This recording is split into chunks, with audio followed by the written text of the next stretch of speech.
Livre de l'Apocalypse, chapitre 12.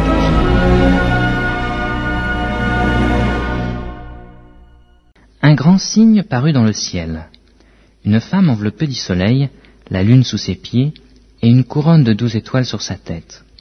Elle était enceinte, et elle criait, étant en travail et dans les douleurs de l'enfantement.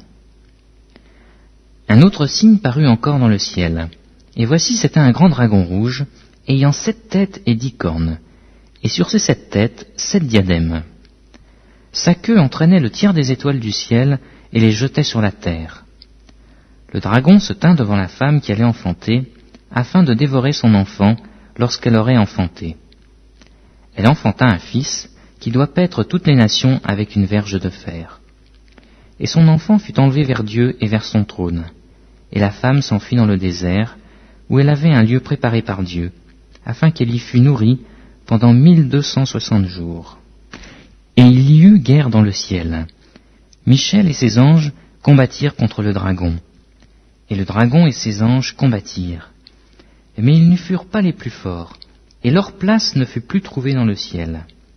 Et il fut précipité, le grand dragon, le serpent ancien, appelé le diable et Satan, celui qui séduit toute la terre. Il fut précipité sur la terre, et ses anges furent précipités avec lui. Et j'entendis dans le ciel une voix forte qui disait : Maintenant le salut est arrivé, et la puissance et le règne de notre Dieu et l'autorité de son Christ. Car il a été précipité, l'accusateur de nos frères, celui qui les accusait devant notre Dieu jour et nuit. Ils l'ont vaincu à cause du sang de l'agneau et à cause de la parole de leur témoignage, et ils n'ont pas aimé leur vie jusqu'à craindre la mort. C'est pourquoi réjouissez-vous, cieux, et vous qui habitez dans les cieux. Malheur à la terre et à la mer, car le diable est descendu vers vous, animé d'une grande colère, sachant qu'il en a pour peu de temps. Quand le dragon vit qu'il avait été précipité sur la terre, il poursuivit la femme qui avait enfanté l'enfant mâle. Et les 2 ailes du grand aigle furent données à la femme, afin qu'elle s'envolât au désert, vers son lieu, où elle est nourrie un temps, des temps et la moitié d'un temps, loin de la face du serpent.